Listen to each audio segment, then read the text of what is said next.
Hello, everyone. I would like to welcome everybody to the fourth module of the SWITCHIN virtual project. The fourth module will be about uh, media and digital skills module. I'm truly honored to be with you today, and over the next hour, we're going to explore something that affects all of us every single day, whether we're scrolling through social media, running a headline, or watching the news. That something is media literacy and critical thinking. We are constantly surrounded by information, sometimes useful, sometimes harmful, and often overwhelming. Being able to recognize truth from manipulation, facts from fiction, and evidence from opinion is more important now than ever before, especially with the introduction of tools such as AI and all the derivatives that it introduced. The goals of this session will be to understand what media literacy is and why it matters, learn how to recognize bias and misinformation, to strengthen your critical thinking skills with hand on tools and exercises, to build awareness about how algorithms and digital media shape what you see, and walk away with concrete strategies you can apply immediately. Now, let's dive into the table of contents first. These are the four topics that we will be uh, talking through in the next month over the next several sessions. So let's start with our first topic, that is media literacy and critical thinking. Well, so what is media literacy exactly? Well, media literacy is more than just reading or watching news. It's about asking questions, analyzing motives, recognizing bias, and evaluating the credibility of information. The core competences include assessing, as in assessing content from diverse platforms, analyzing structures, symbols, and language, evaluating for credibility, accuracy, and bias, and creating responsible and ethical media. As you can see in the slide, there's a broad definition, for example, of what media literacy actually is, and it says that it is the ability to access, analyze, evaluate, and create media in various forms. It is about understanding the messages that are being communicated and how those messages are shaped by different factors, including the medium, the audience, and the purpose behind the content. Now let's talk about a bit. Let's talk a bit about understanding media bias and influence. Let's do a deep dive into bias. What is bias? So we have confirmation bias, for example. It's our tendency to accept information that confirms what we already believe. Framing bias is how the presentation of information influences perception, for example. Then you have corporate and political influence, how ownership and agenda affect the content uh, as well. So, okay, just give me a second. Here we have, for example, the importance of media literacy. Uh, if The importance of media literacy is basically to have informed decision making. It's about detecting bias and manipulation that we've just talked about, and navigating digital platforms. So, into informed decision making, media literacy empowers individuals to make informed decision about the content they consume and share. And it's important to detect bias and manipulation, such as the bias that we just talked about, the confirmation bias, framing bias, and the influence it gets from corporate and the political influence as well. It helps us recognize biases, stereotypes, and persuasive tactics often used in advertising, news media, or political campaigns. Navigating digital platforms is also important. Uh, in the digital age, media literacy also involves understanding how social media platforms, search engines, and algorithms shape the information that we see.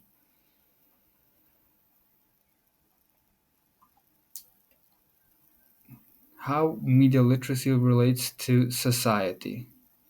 Well, media literacy isn't just an individual skill, it's a social necessity. Informed citizens are better equipped to participate in democracy, engage in civil courses, and contribute to the collective understanding of important issues. For example, fake news or misinformation can spread quickly online, especially when individuals fail to critically analyze the content they encounter. A society with high levels of media literacy is more resilient to manipulation and better able to evaluate the credibility of information.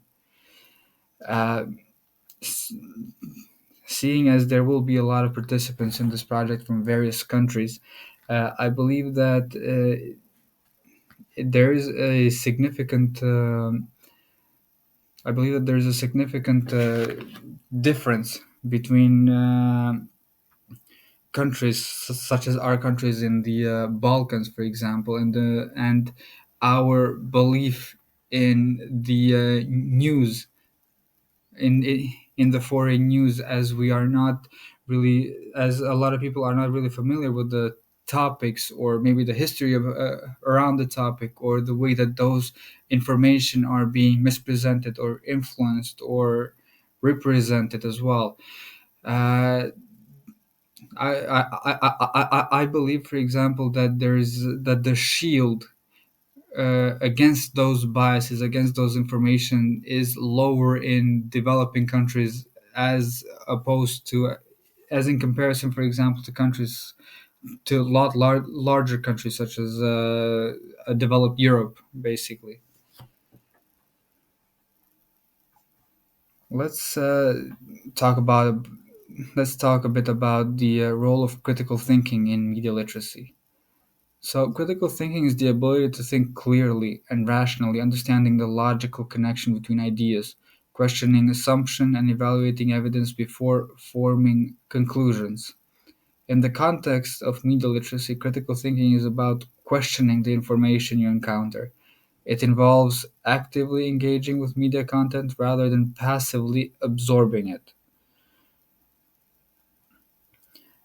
The foundations of critical thinking are asking questions, analyzing evidence, considering multiple perspectives, avoiding assumption.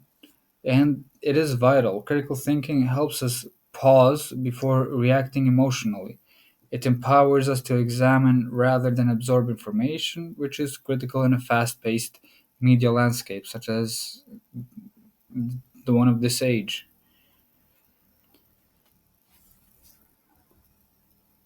So, building your literacy toolkit, the core habits to cultivate into having a more active critical thinking, especially when revolving the media the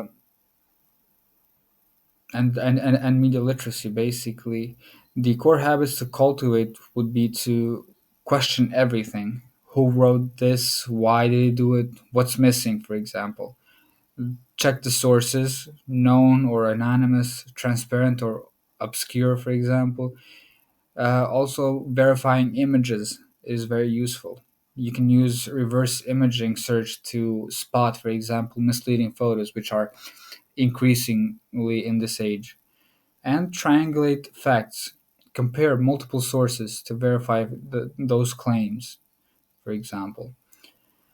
Uh, I don't know if you've noticed, but in a lot of social media nowadays, for example, if you were to search for one item or one news or a single thing, for example, a single search, translates and results into a lot of those multiple searches, a lot of those searches resembling uh, to follow you after you've searched.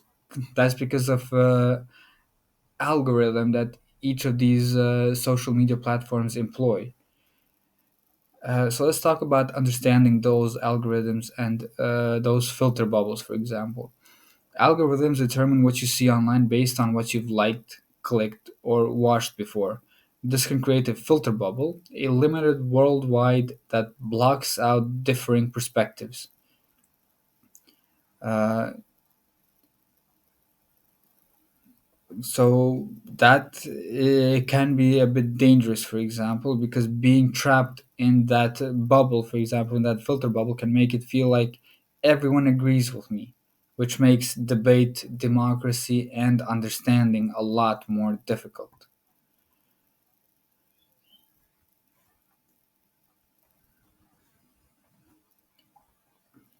So why is critical thinking essential? Well, we will use it, for example, to avoid misinformation, as we live in an age where misinformation can spread quickly, especially through social media and digital platforms. Critical thinking helps us question the reliability of the information we receive, recognizing biases. All media is shaped by some form of bias, whether it's the bias of the creator, the platform, or even our own personal biases as consumer. Critical thinking helps us identify and navigate these biases. Making informed decision, it also helps us with making informed decision, which is really important. Critical thinkers are able to evaluate evidence, recognize faulty reasoning, and draw conclusions based on facts, not emotions or misinformation. This is vital in all aspects of life, whether it's voting in an election, making purchasing decisions, or forming opinions on important issues. Now, this is also important, the role of emotional intelligence in critical thinking. Emotional intelligence plays a key role in critical thinking. When we allow our emotions to drive our reactions to media, we can become more susceptible to manipulation and biases. For example, fear based headlines can prompt us to act impulsively and make decisions based on emotions rather than reason. Critical thinking helps us pause, reflect, and separate our emotional reactions from logical a- analysis.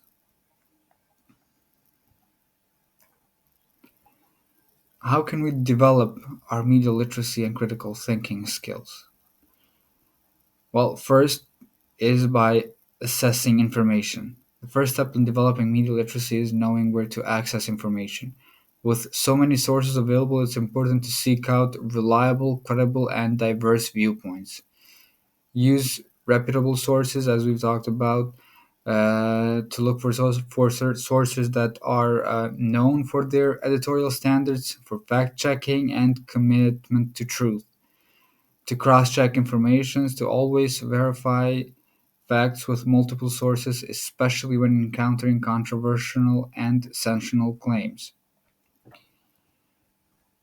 The second part would be analyzing the media content.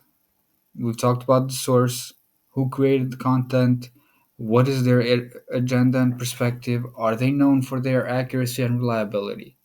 Analyze the message. What is the message being conveyed? Is it balanced and well supported by evidence, for example? Uh, Analyze the audience. Who is the target audience for this message? Who might the message be tailored to appeal to them? And analyzing the purpose. What is the purpose behind the message? Is it to inform, entertain, to persuade, or is it to sell something? In any ways, you gotta know why you're being targeted, for example. The role of digital literacy. Well, as we've talked about in today's world, digital literacy is a key aspect of media literacy. This means understanding how online platforms work, recognizing algorithms that shape the content we see, and knowing how to protect ourselves from filter bubbles and echo chambers. We've talked about the filter bubbles and how it can be dangerous, for example, to get trapped in that filter bubble as you're more prone to misinformation, as you're more prone to a dangerous understanding of the situation. Echo chambers, for example, they amplify the messages from like minded individuals and often prevent critical engagement with opposing viewpoints. Now, we can also talk about some strategies that we can deploy to increase our critical thinking. Yeah, so as we said before, the best way is to question everything. Why is it happening? How is it happening? Who is it targeting? Don't take information at face value. Look for supporting evidence. A well-reasoned argument should be backed by data, by facts and expert opinions, not just anecdotes or emotional appeals. Be aware of logical fallacies. There are errors in reasoning that undermine the validity of an argument. Common fallacies include ad hominem attacks. Just give me a second. So basically, they are attacking the person and not the argument. Also, local fallacies involve false dilemmas by presenting only two choices when more actually exist. The impact of media literacy in everyday life. So, the media literacy impacts on our daily personal decision making. Being media literate allows us to make more informed choices in our everyday lives, whether it's about politics, health, or consumer products. Voting and democracy.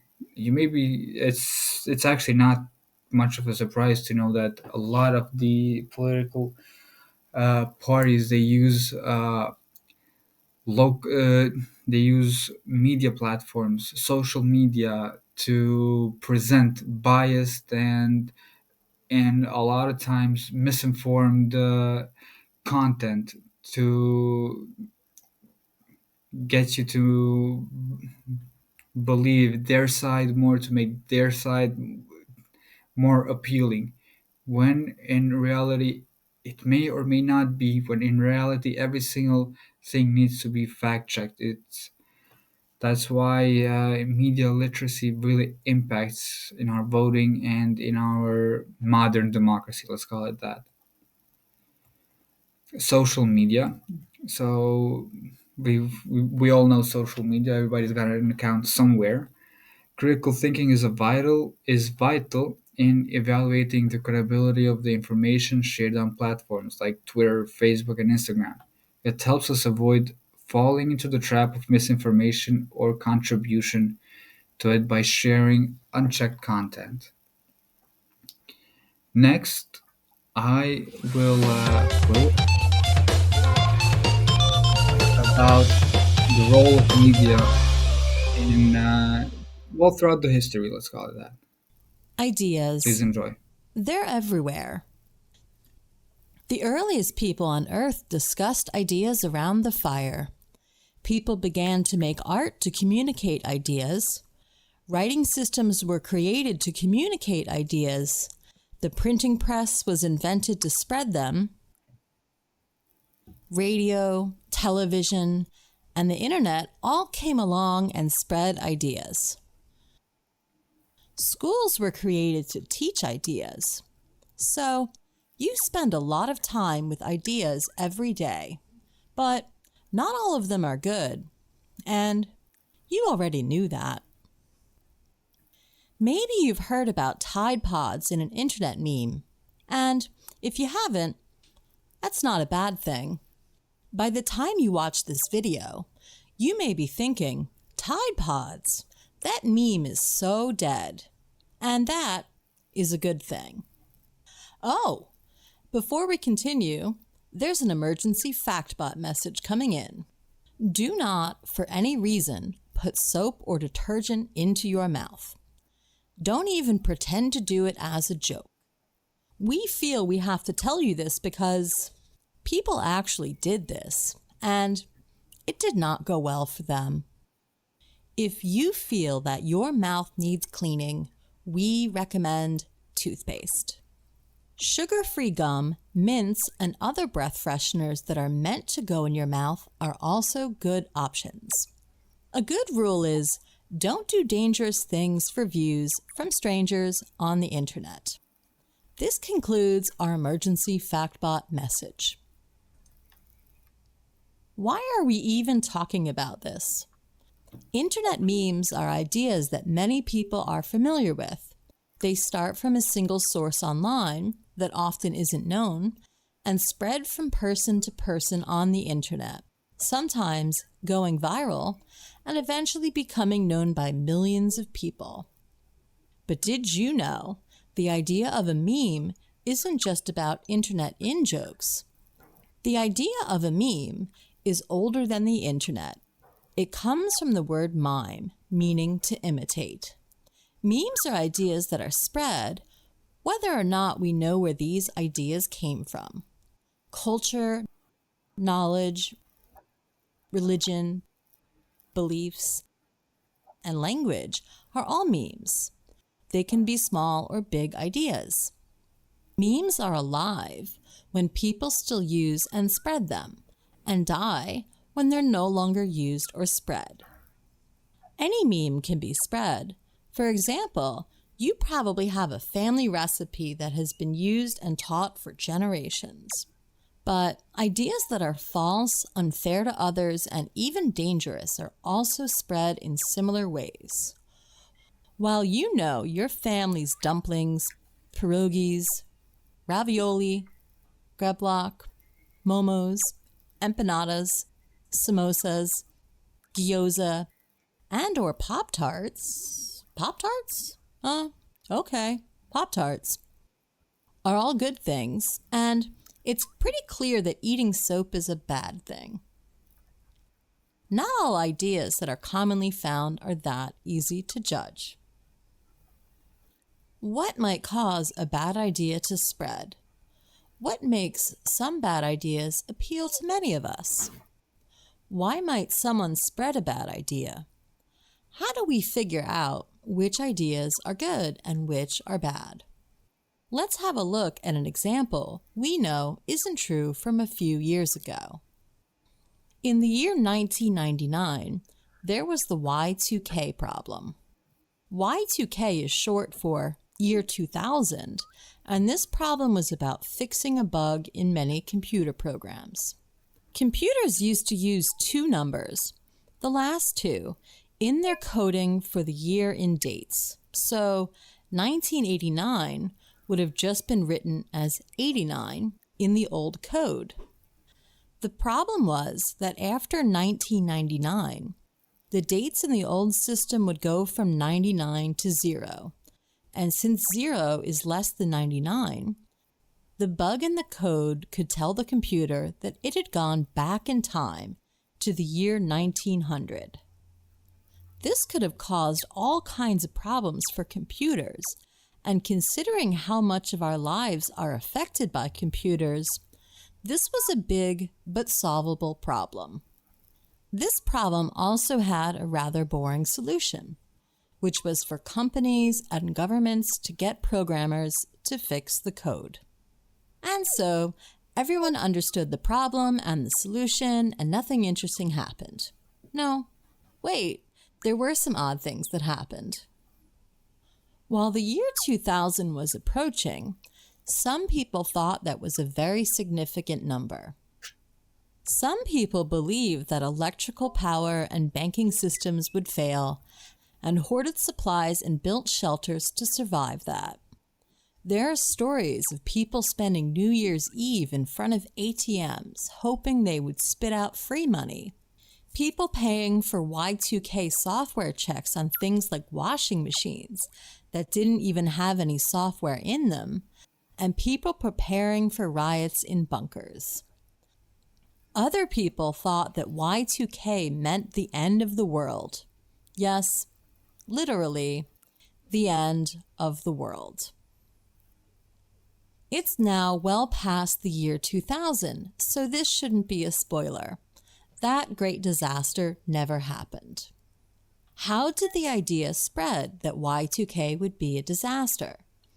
Why did some people choose to believe it, spending time and money to prepare for something that never happened? Let's have a look at some of the factors that caused this. So, the next time an idea like this comes along, you can think critically about it. First, there was money to be made from this idea. The story certainly was news, and there were lots of credible experts that discussed the details of how they were going to solve the problem. The news talks about reactions to events and often tries to represent all sides of a story. So, next to the experts, there were stories about the less than reliable people's reactions. And some of those people had products to sell to prepare for Y2K. While many people thought the sales pitches were amusing, which helped them to get onto the news, some people had other reasons for wanting to believe them. People are naturally biased to believe what they can see where they live and to trust ideas that they agree with, which is called confirmation bias. Even though there are many different calendar systems in the world, the round number of 2000 was considered to be an important date to some people that saw a very big change in the calendar that they saw and used every day. If you live in a place that has a different calendar, this date doesn't look special at all. Another thing about people is they really like to feel special. And being alive for the end of the world, well, that's special. Terrible, but special. While this idea that people like to feel special causes us to think things that are false may sound silly, it has happened often. We're going to borrow an idea from physics, the mediocrity principle, to explain a very famous example of people being wrong because they wanted to feel special. The center of the universe, in fact. We know that the Earth rotates around the sun and that our solar system is far from the center of the universe because science and technology have proven this. When looking at the sky, it can look like the sun and the planets rotate around the Earth. And this is what people believed in the past. Once the actual paths of the planets and the sun's path were observed more closely and technology improved, scientists tried explaining that the Earth was not, in fact, the center of the universe. It did not go well. Galileo wrote about his scientific findings that showed the sun at the center of the solar system and was imprisoned for life for this. He did get an apology, though, 300 years later. So, wanting to feel special is very powerful in how many people understand and believe ideas. While it can be difficult to spot a bad idea, there are some red flags that are clues that an idea may be represented in a way that is deceptive or dishonest. When you spot one of these, you should pause and think more critically about the idea that is being presented. People like feeling they know a secret. Even though memes are somewhat popular ideas on the internet, they're also in-jokes that are only funny to those people that have seen the joke before. Ideas like conspiracy theories, secret societies, and cults appeal to people by letting them in on something that is secret and by telling people a different idea about how systems in the world work. Influencers and leaders develop followings by spreading less popular ideas and then creating a wedge between those that believe their ideas and those that don't. Labeling people outside of their group as sheep or unenlightened and lots of other labels for us and them creates a feeling of, well, it's us versus them. When someone tries to dismiss anyone that disagrees by calling them names, it's a big red flag.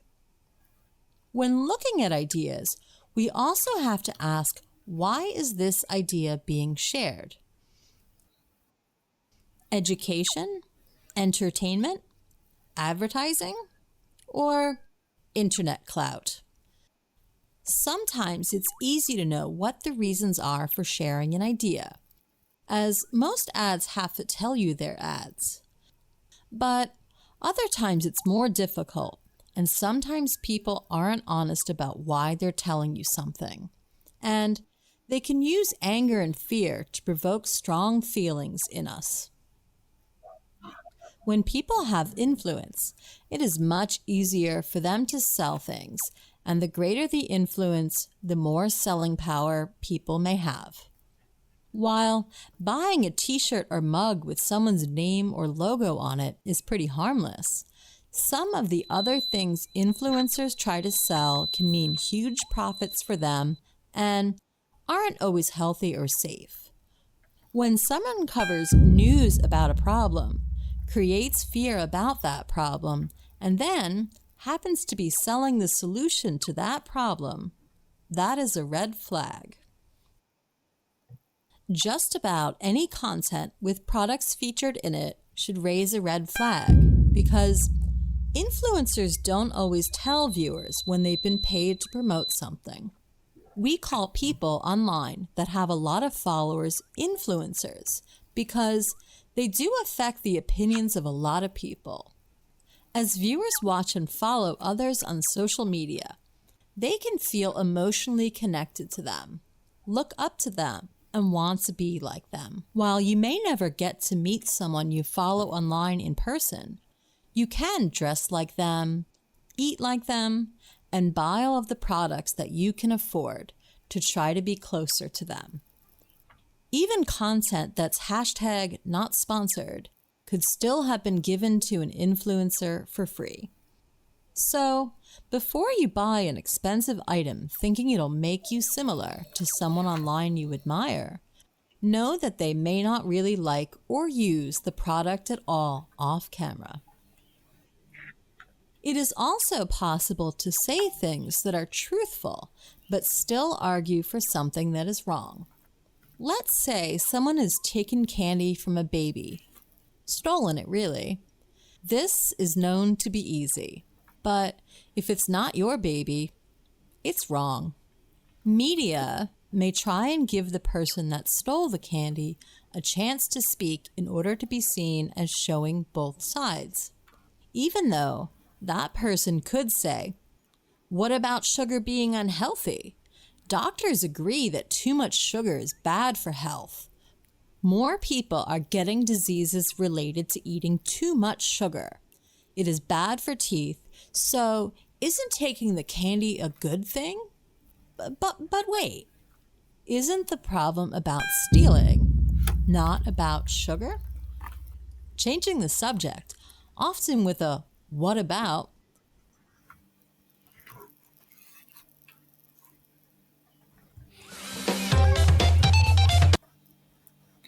Okay, so that was a video on how critical thinking should be used about into a modern uh,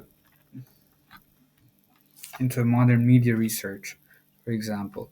As you can see, there's a lot of misinformation, a lot of biased information in the media nowadays, and it is now more than ever, it is important to fact check, not to just believe everything, not to just idolize uh, everything that's going on. Uh, as you can see, critical thinking is really important. It will have a big impact into everyday decision making, into our way of thinking, and into our way of actually processing the information that is given to us. I would like to thank you all for listening to this presentation about media literacy and critical thinking. And this was only the first topic of our module.